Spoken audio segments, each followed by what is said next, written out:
Digital nomads sound like the dream version of modern work. A laptop, a passport, a strong Wi-Fi connection, and the freedom to work from almost anywhere. One month they are in Bali. Next month they are in Lisbon. After that, maybe Mexico City, Chiang Mai, Medellín, or Dubai. Online, it looks beautiful. Smooth coffee shots, rooftop workspaces, beach sunsets, and captions about freedom.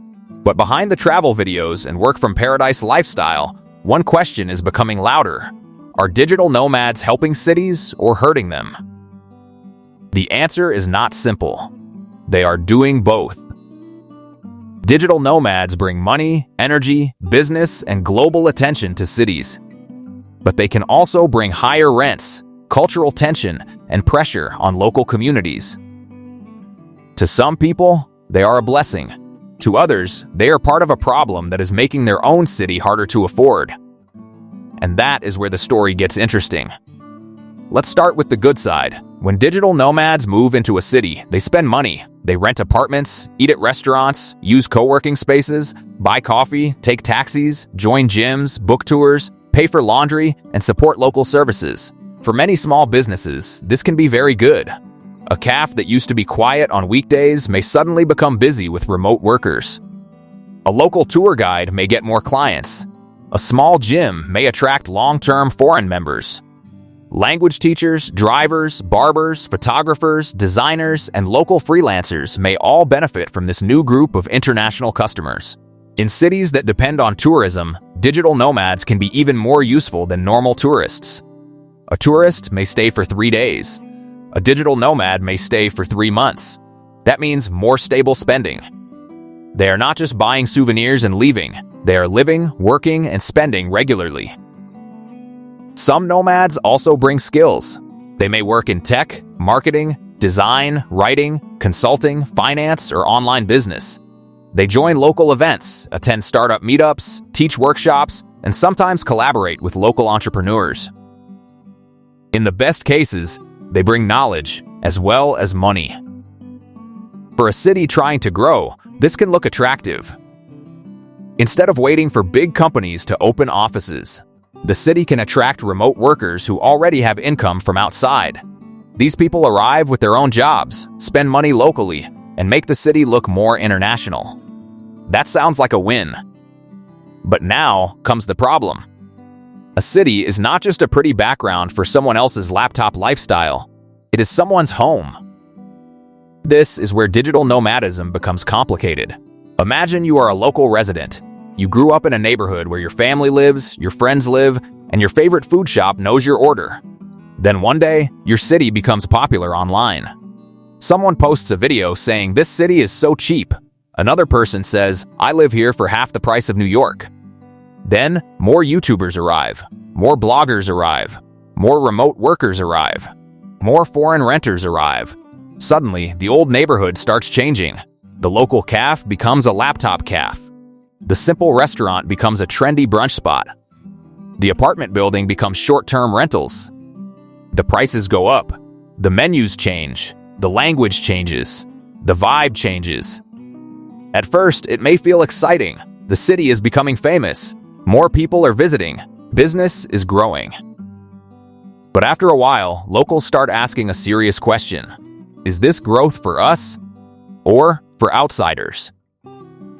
The biggest issue is usually rent. Digital nomads often earn in stronger currencies like dollars, euros, or pounds. So when they move to a cheaper country, they can afford prices that locals cannot. A rent that feels cheap to a foreign remote worker may be very expensive for a local worker. Landlords notice this. If a foreigner can pay more, why rent the apartment to a local family for less? This is how long-term housing slowly turns into short-term rental business. It does not happen overnight, but it happens. One apartment becomes an Airbnb. Then another. Then another. Soon, local people are competing with foreign income in their own housing market. And that creates anger. Not because every digital nomad is bad. Most are not. Many are polite, respectful, and honestly just trying to live a better life. But the impact can still be painful. This is an important point. Good intentions do not always mean good results. A digital nomad may say, "I am helping the local economy." A local may reply, "Maybe, but now I cannot afford my rent." Both can be true. That is why this debate is emotional. For the nomad, the city is freedom. For the local, the city is home. And when someone else's freedom starts making your home more expensive, frustration is natural. But we also need to be fair. Digital nomads did not invent housing problems. Many cities already had weak housing policies, low wages, tourism pressure, property investors, and short-term rental issues before digital nomads became popular. Blaming nomads for everything is too easy. The real problem is often bigger than the people with laptops. Bad city planning, greedy landlords, lack of rent control, too many short-term rentals, and governments chasing foreign money without protecting locals are major parts of the problem. Digital nomads are not always the root cause, but they can make the problem faster and more visible. They become the face of the issue because people can see them. Nobody sees global housing pressure walking down the street, but they do see a foreign remote worker paying high rent in the apartment next door. This is why digital nomads are often blamed, even when the system around them is also responsible. There is also a cultural side to this. When too many remote workers arrive in one area, the neighborhood can start feeling less local. Businesses change to serve foreigners. Prices change. Social spaces change. English becomes more common. Local customs may be ignored or turned into entertainment. This can make locals feel like guests in their own city. That feeling is hard to measure, but it matters. A city is not only buildings and money, it is memory. It is language. It is street food, family shops, local humor, old routines, religious spaces, neighborhood traditions, and daily life. When all of that starts being replaced by co-working spaces, smoothie bars, and rental apartments designed for foreigners, people feel the loss. Again, this does not mean digital nomads are evil, but it does mean they need to be more aware. Some nomads talk about cities like products. This place is cheap. This place has good Wi-Fi. This place has great nightlife. This place is underrated. But a city is not a product. It is not a subscription plan. It is not just a cheaper version of your home country. It is a living place with real people. The best digital nomads understand this. They do not just arrive and consume. They learn. They respect the culture. They support local-owned businesses. They try basic local phrases. They do not treat locals like background characters in their travel story. They also avoid living only inside foreign bubbles.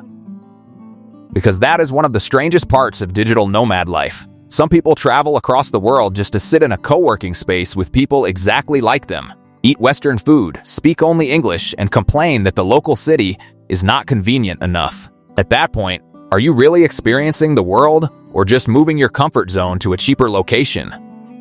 This is where responsibility comes in. Digital nomads should ask themselves a few honest questions. Am I staying in housing that used to serve locals? Am I supporting local businesses or only foreign-owned places? Am I learning anything about the culture? Am I respecting the people who actually live here? Am I helping the city or just using it?